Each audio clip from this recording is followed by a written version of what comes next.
Imaginez un instant que la plus grande économie du monde envoie discrètement des lettres à des banques étrangères, sans conférence de presse, sans communiqué officiel, juste 2 enveloppes qui atterrissent sur les bureaux de 2 établissements chinois. Aucune fuite majeure dans la presse occidentale, aucun titre choc. Et pourtant, ce geste silencieux pourrait accélérer un basculement que les grandes puissances économiques préparent depuis des années. Ce n'est pas de la science-fiction, c'est en train de se produire, là, maintenant. Pendant que la guerre autour de l'Iran occupe les gros titres et détourne l'attention de ce qui se joue réellement en coulisses. Une reconfiguration silencieuse du système financier mondial, où la Chine avance ses pions un par un, et où le dollar, pour la première fois depuis des décennies, commence à ressembler à un empire qui vacille sur ses fondations. Pour comprendre où tout cela mène, il faut remonter un peu en arrière, à un moment précis qui a tout changé sans que personne, à l'époque, ne mesure vraiment la portée de la décision. Lorsque l'administration Biden a gelé les réserves russes détenues en devises occidentales, ce n'était pas seulement une sanction contre Moscou. C'était, sans le vouloir explicitement, un signal envoyé à tous les gouvernements de la planète. Un signal simple et brutal. Vos actifs en dollars ne vous appartiennent pas vraiment. Ils appartiennent au système qui les héberge. Et ce système peut, du jour au lendemain, décider de vous les confisquer. Pékin a entendu ce message. Riyad l'a entendu. New Delhi l'a entendu. Et depuis 2022, une question obsède les banques centrales du monde entier. Si des actifs en dollars peuvent être gelés sur simple décision politique, sont-ils vraiment une réserve de valeur, ou ne sont-ils qu'une illusion de sécurité, suspendue à la bonne volonté de Washington? Cette question a produit un effet mesurable, chiffrable, impossible à ignorer. Depuis cette date, de nombreux pays ont commencé à réorienter discrètement leurs réserves vers l'or. La raison est d'une simplicité presque désarmante. L'or n'a pas de risque de contrepartie. Il ne dépend d'aucune approbation étrangère, d'aucune règle décidée par une banque centrale extérieure, d'aucune autorisation venue d'un système financier qui n'est pas le vôtre. Une barre d'or dans un coffre reste une barre d'or. Peu importe qui gouverne à Washington ou quelles sanctions sont votées au Congrès. Et c'est précisément pour cette raison que les réserves mondiales d'or dépassent désormais, officiellement, le volume des actifs en dollars détenus par les banques centrales, obligations du Trésor américain comprises. Prenez un instant pour mesurer ce que cela signifie. Pendant des générations, les bons du Trésor américain ont été considérés comme l'actif le plus sûr de la planète, la référence absolue de la stabilité financière mondiale. Aujourd'hui, plus de banques centrales font confiance à un métal jaune extrait de la terre qu'à la promesse écrite du gouvernement le plus puissant du monde. Ce basculement ne s'est pas produit en un jour. Il s'est construit, brique par brique, décision par décision, pendant que la plupart des observateurs regardaient ailleurs. Puis est arrivée la guerre commerciale de Trump, qui a ajouté une nouvelle couche de pression sur un édifice déjà fragilisé. Et maintenant, la guerre autour de l'Iran vient encore intensifier ce même mouvement de fond. Les dépenses militaires alourdissent la charge budgétaire des États-Unis, à un moment où l'émission de nouvelles obligations du Trésor augmente déjà à un rythme soutenu. L'offre gonfle, les investisseurs deviennent nerveux, et le marché obligataire commence à le montrer ouvertement. Scott Bessent, le secrétaire au Trésor, a dû puiser 15 milliards de dollars dans le compte général du Trésor pour acheter de la dette américaine. Ce genre de manœuvre n'est jamais anodin. C'est le genre de détail technique que la plupart des gens ignorent, mais que les marchés lisent comme un signal de stress évident à l'intérieur même du système. Si la situation continue de se dégrader, la prochaine étape dont on parlera de plus en plus fort sera l'intervention directe de la Réserve fédérale et un retour à l'assouplissement quantitatif. Cette planche à billets qui permet de racheter massivement de la dette pour calmer le marché. Ce scénario devient de plus en plus difficile à éviter parce que l'inflation reprend déjà une trajectoire inquiétante. Entre février et mars, elle a bondi d'1 point de pourcentage complet. Les rendements montent, les craintes inflationnistes s'intensifient et les investisseurs détiennent la dette américaine avec de moins en moins de confiance. Et c'est précisément à ce moment que Washington choisit d'ouvrir un second front, cette fois directement contre les canaux bancaires liés à la Chine. Scott Bessent ne parle plus par sous-entendu. Il l'a dit lui-même, sans détour. Il y aura une pause dans les achats du côté chinois. 2 banques chinoises ont reçu des lettres du département du Trésor américain. Il ne les a pas nommées publiquement, mais le message qu'elles ont reçu était limpide. Si l'on parvient à prouver que de l'argent iranien transite par leur compte, les États-Unis sont prêts à imposer des sanctions secondaires. Une phrase, en apparence technique, presque administrative. Mais ces répercussions dépassent largement le cadre d'un simple différend américano-chinois. Voici pourquoi cette menace change la donne à l'échelle planétaire. La Chine n'est pas un acteur isolé que l'on peut sanctionner en vase clos. C'est le premier partenaire commercial de plus de 120 pays. Parmi eux figurent des alliés stratégiques majeurs de Washington, le Japon, la Corée du Sud, une grande partie de l'Union européenne. Dès l'instant où Washington augmente le risque autour des banques chinoises, la pression se propage bien au-delà des frontières chinoises elles-mêmes. La raison est simple et concrète. Une immense partie du monde dépend encore de produits et de composants industriels chinois bon marché. La Chine exporte des marchandises à bas coût vers un nombre incalculable de secteurs, et c'est précisément ce mécanisme qui aide à contenir l'inflation dans de nombreuses économies. Pendant un choc pétrolier lié à la guerre en Iran, ce rôle devient encore plus critique.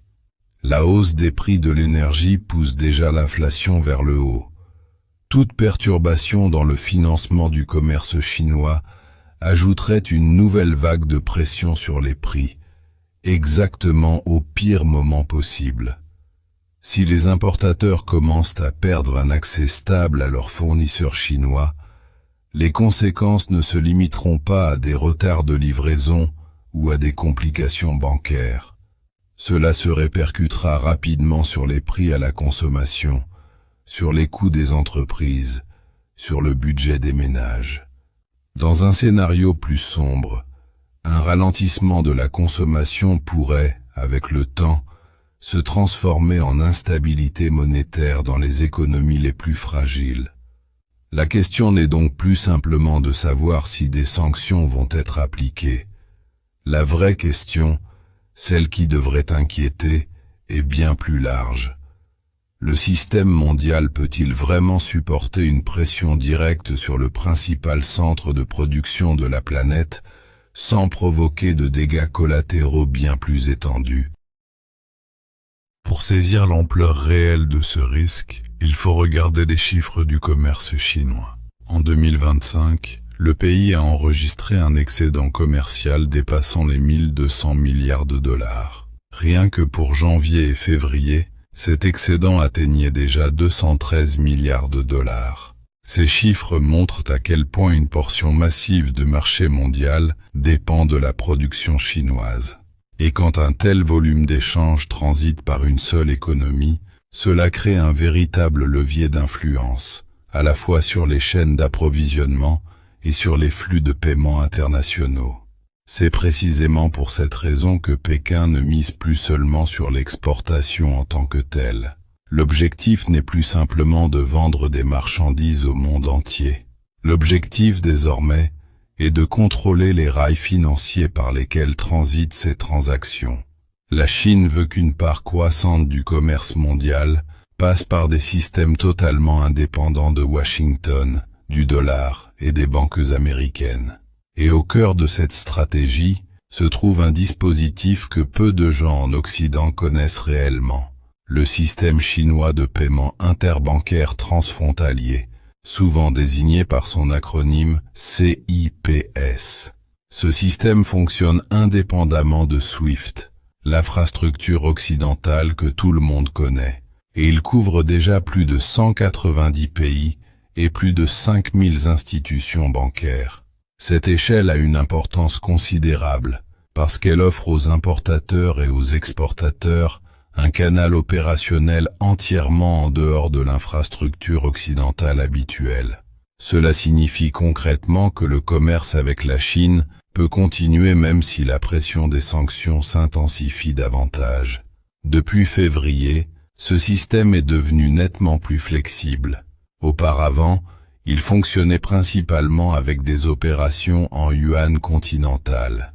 Désormais, il inclut aussi le yuan offshore, et il devient possible d'utiliser d'autres devises, l'euro, le dollar de Hong Kong. Concrètement, une entreprise allemande peut désormais payer ses fournisseurs chinois en euros, tout en effectuant les règlements via la plateforme chinoise. Cette souplesse rend le système plus simple à utiliser et beaucoup plus attractif pour les entreprises internationales qui cherchent à réduire leur exposition aux risques géopolitiques. Cette flexibilité devient particulièrement précieuse dès qu'un pays se retrouve sous une pression réelle. L'exemple le plus frappant reste l'Iran. Déconnecté du système bancaire américain, ses actifs gelés, son accès à l'infrastructure financière traditionnelle drastiquement restreint. Dans une telle situation, le besoin de canaux de paiement alternatifs devient immédiat, vital, sans alternative. Et cette leçon ne concerne pas seulement Téhéran. D'autres gouvernements, d'autres banques, d'autres entreprises observent attentivement et tirent leurs propres conclusions. C'est précisément pour cette raison que chaque conflit majeur renforce mécaniquement la position des plateformes financières chinoises. Après la guerre en Ukraine, une part croissante des opérations transfrontalières est déjà passée par CIPS. Le conflit autour de l'Iran s'est révélé être l'accélérateur le plus puissant jamais observé. Le volume moyen traité par le système a dépassé les 920 milliards de yuan, soit environ 135 milliards de dollars. Pendant ce temps, la part de la Chine dans le système SWIFT, selon les rapports disponibles, stagne ou recule légèrement. Cela ne veut pas dire que l'activité chinoise diminue. Cela veut dire au contraire qu'une part croissante des opérations quitte les canaux publics et transparents pour transiter par des systèmes chinois, hors du regard habituel de l'infrastructure occidentale. Et CIPS n'est qu'une partie du tableau. La Chine développe en parallèle une plateforme baptisée mBridge, un système numérique de règlement entre banques centrales auquel participent déjà, entre autres, les Émirats arabes unis et l'Arabie saoudite. Sa caractéristique fondamentale est que les règlements s'effectuent directement entre banques centrales sur une infrastructure blockchain partagée. Cela réduit considérablement la visibilité pour Washington et supprime tout simplement le besoin de recourir à des intermédiaires financiers américains. Ces paiements sont également plus rapides, plus simples, entièrement en dehors du système dollar. Et la croissance ici est vertigineuse. En seulement 3 ans, le nombre d'opérations sur mBridge est passé de quelques centaines à plus de 4000. Le volume traité a bondi de 22 millions à 55,5 milliards de dollars. Ces chiffres démontrent qu'un système alternatif fonctionne déjà, à grande échelle, avec des acteurs sérieux. Et dès que de tels canaux commencent à être utilisés pour le commerce énergétique et les règlements internationaux sensibles, leur influence dépasse largement le cadre strictement financier. Si vous voulez vraiment comprendre ce qui se joue derrière les gros titres, ce genre de mécanique invisible mérite votre attention. Abonnez-vous et laissez un like, parce que la suite révèle des connexions politiques qui changent complètement la lecture de cette guerre financière silencieuse. Cette influence commence déjà à se manifester dans le champ politique. Washington intensifie la pression sur un nombre toujours croissant de pays, et cela modifie progressivement leur comportement. Quand les menaces commerciales, les sanctions et la pression militaire s'accumulent simultanément, les gouvernements se mettent à chercher activement des moyens de réduire leur dépendance. Ils ne font pas nécessairement de déclarations tonitruantes. Ils changent simplement leurs pratiques concrètes. Où commercer, comment régler leurs transactions, avec qui renforcer leurs partenariats stratégiques. La rhétorique de Trump a rendu cette pression particulièrement visible. Il s'exprime sur ses alliés et ses adversaires avec le même ton rigide, tranchant, parfois punitif, et cela sème le doute sur la fiabilité même de l'accès au marché américain ou à son système financier.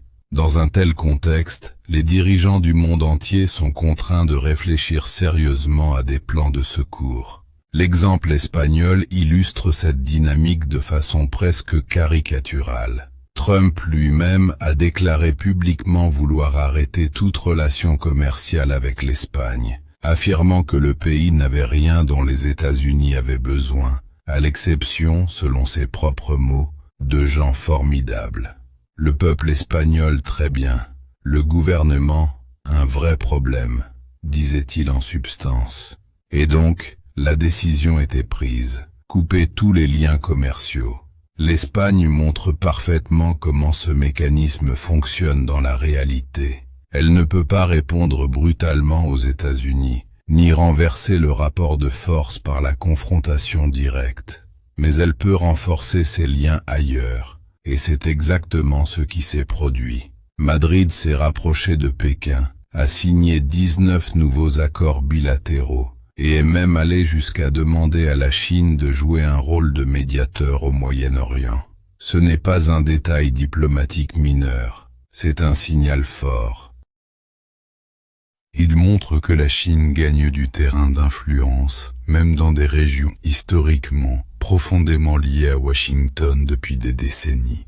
La dimension financière suit logiquement la dimension politique. À mesure que les liens économiques avec la Chine se renforcent, une part croissante du commerce mondial transitera par des plateformes comme CIPS. Ce basculement peut se produire progressivement, transaction par transaction, secteur par secteur, mais la direction est déjà clairement dessinée. Une fois que les pays commencent à s'habituer aux systèmes alternatifs, l'accélération de leur usage n'est plus qu'une question de temps. Ce phénomène s'inscrit dans une tendance beaucoup plus large, façonnée depuis de nombreuses années. La Chine a patiemment construit son influence en Europe pendant des décennies, à travers le commerce, les investissements, les contacts diplomatiques minutieusement entretenus. Aujourd'hui, la pression exercée par Washington ne fait qu'accélérer un processus déjà enclenché. Et dès que des alliés historiques commencent à revoir leur positionnement stratégique, le capital mondial observe avec un intérêt croissant les alternatives que propose la Chine. Plus la guerre autour de l'Iran se prolonge, plus les dépenses de Washington augmentent, ce qui signifie mécaniquement davantage d'emprunts, davantage d'émissions de bons du Trésor, et encore plus de pression sur un marché qui montre déjà des signes d'épuisement. Ignorer cette pression devient chaque jour plus difficile. Kenneth Rogoff, ancien économiste en chef du Fonds monétaire international et professeur à Harvard, a averti que le dollar reste surévalué d'environ 20% et que cet ajustement pourrait s'étaler sur 5 à 6 ans encore. Si le dollar perd effectivement 20% de sa valeur sur cette période, le rendement des obligations américaines pour les investisseurs étrangers pourrait pratiquement s'annuler en termes réels.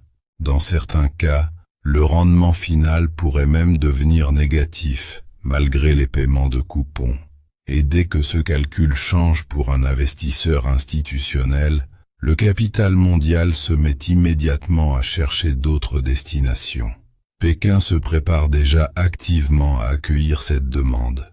La Chine prévoit d'émettre pour 2,3 milliards de dollars d'obligations offshore, la plus importante opération de ce type depuis 2023. Il s'agit d'obligations dites dim sum, libellées en monnaie chinoise et explicitement destinées aux investisseurs internationaux. Or, la Chine aurait pu lever ses fonds sans aucune difficulté sur son marché intérieur. Son marché domestique est suffisamment vaste pour absorber rapidement 2,3 milliards de dollars sans effort particulier. Mais la décision d'émettre ces obligations spécifiquement hors de ses frontières envoie un signal extrêmement clair. Pékin veut que le capital étranger commence à considérer les actifs chinois comme une destination sérieuse pour ses réserves et ses placements à long terme. Et cette stratégie reçoit déjà un appui concret du marché lui-même.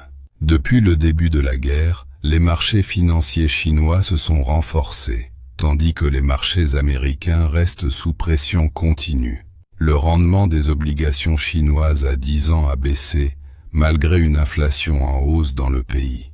Aux États-Unis, à l'inverse, le rendement des bons à 10 ans a grimpé de 31 points de base.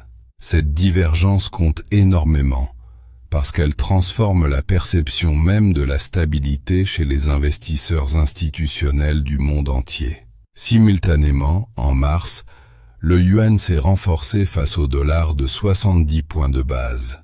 Historiquement, lors des crises précédentes, les devises mondiales avaient tendance à s'affaiblir face au dollar, parce que les capitaux se réfugiaient massivement dans les actifs américains, considérés comme le refuge ultime. Aujourd'hui, ce schéma classique ne fonctionne plus de la même manière. Le réflexe automatique de fuite vers le dollar commence à se fissurer. Ces changements prennent encore plus de poids si l'on observe attentivement les flux de réserves mondiales. Si les pays ne sont plus disposés à placer les mêmes volumes de capitaux dans les bons du Trésor américain, cet argent ne disparaît pas comme par magie. Il doit bien aller quelque part. Et la Chine fait tout ce qui est en son pouvoir pour qu'une partie de ce capital atterrisse sur son marché obligataire et dans sa devise. L'or reste également une composante essentielle de cette recomposition. Cela signifie que la diversification des réserves mondiales pourrait continuer à s'étendre, bien au-delà des actifs financiers classiques que l'on connaissait jusqu'ici. Aujourd'hui, ce sont les pays du Golfe qui se retrouvent au centre de cette équation stratégique.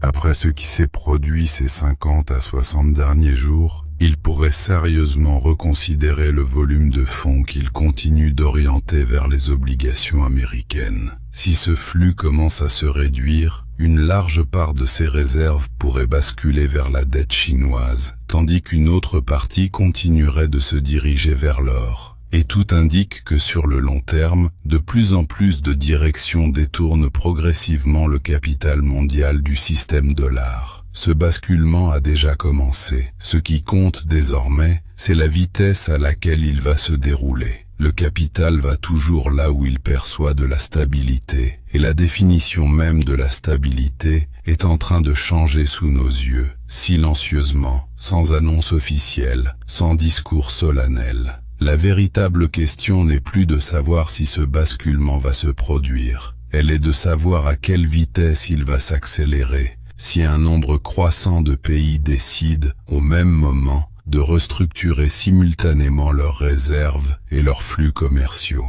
Est-ce que la Chine parviendra à s'emparer d'une part toujours plus large du système financier mondial, transformant ce qui n'était qu'une monnaie régionale en véritable rival systémique du dollar? Ou bien le dollar conservera-t-il, malgré toutes les fissures visibles, sa position dominante, portée par des décennies d'inertie institutionnelle, difficile à renverser en quelques années? Personne, à ce stade, ne peut répondre avec certitude. Ce que l'on sait en revanche, c'est que chaque nouvelle sanction, chaque nouvelle guerre, chaque nouvelle lettre envoyée discrètement à une banque étrangère alimente ce même mouvement de fond, presque invisible depuis l'extérieur, mais parfaitement lisible pour qui sait où regarder. Et si cette trajectoire se confirme dans les mois qui viennent, les conséquences dépasseront largement les marchés financiers. Elles toucheront les élites politiques, les grandes entreprises, les citoyens ordinaires qui ne suivent jamais les taux obligataires, mais qui ressentiront un jour la différence dans leur pouvoir d'achat, dans le prix de leurs importations, dans la stabilité de leur monnaie locale. Le monde entre peut-être, sans grand fracas médiatique, dans une phase où deux systèmes financiers rivaux vont coexister, se concurrencer, se saboter mutuellement, chacun cherchant à attirer le capital que l'autre commence à perdre. Écrivez en commentaire où selon vous cela va mener. Et abonnez-vous, parce qu'à partir d'ici, ça ne fait que devenir plus sérieux. Ce qui se joue en ce moment, derrière les guerres, les sanctions et les discours officiels, ressemble de plus en plus à une redistribution silencieuse du pouvoir financier mondial. Et si l'histoire nous a appris une chose, c'est que ces transitions-là ne préviennent jamais avant de frapper. Elles s'installent lentement, presque invisiblement, jusqu'au jour où plus personne ne peut prétendre ne pas les avoir vues venir. Reste à savoir combien de temps il faudra encore avant que ce basculement, aujourd'hui feutré, ne devienne impossible à ignorer, et quel sera le prix, pour tous, du moment où l'ancien ordre financier cédera véritablement sa place.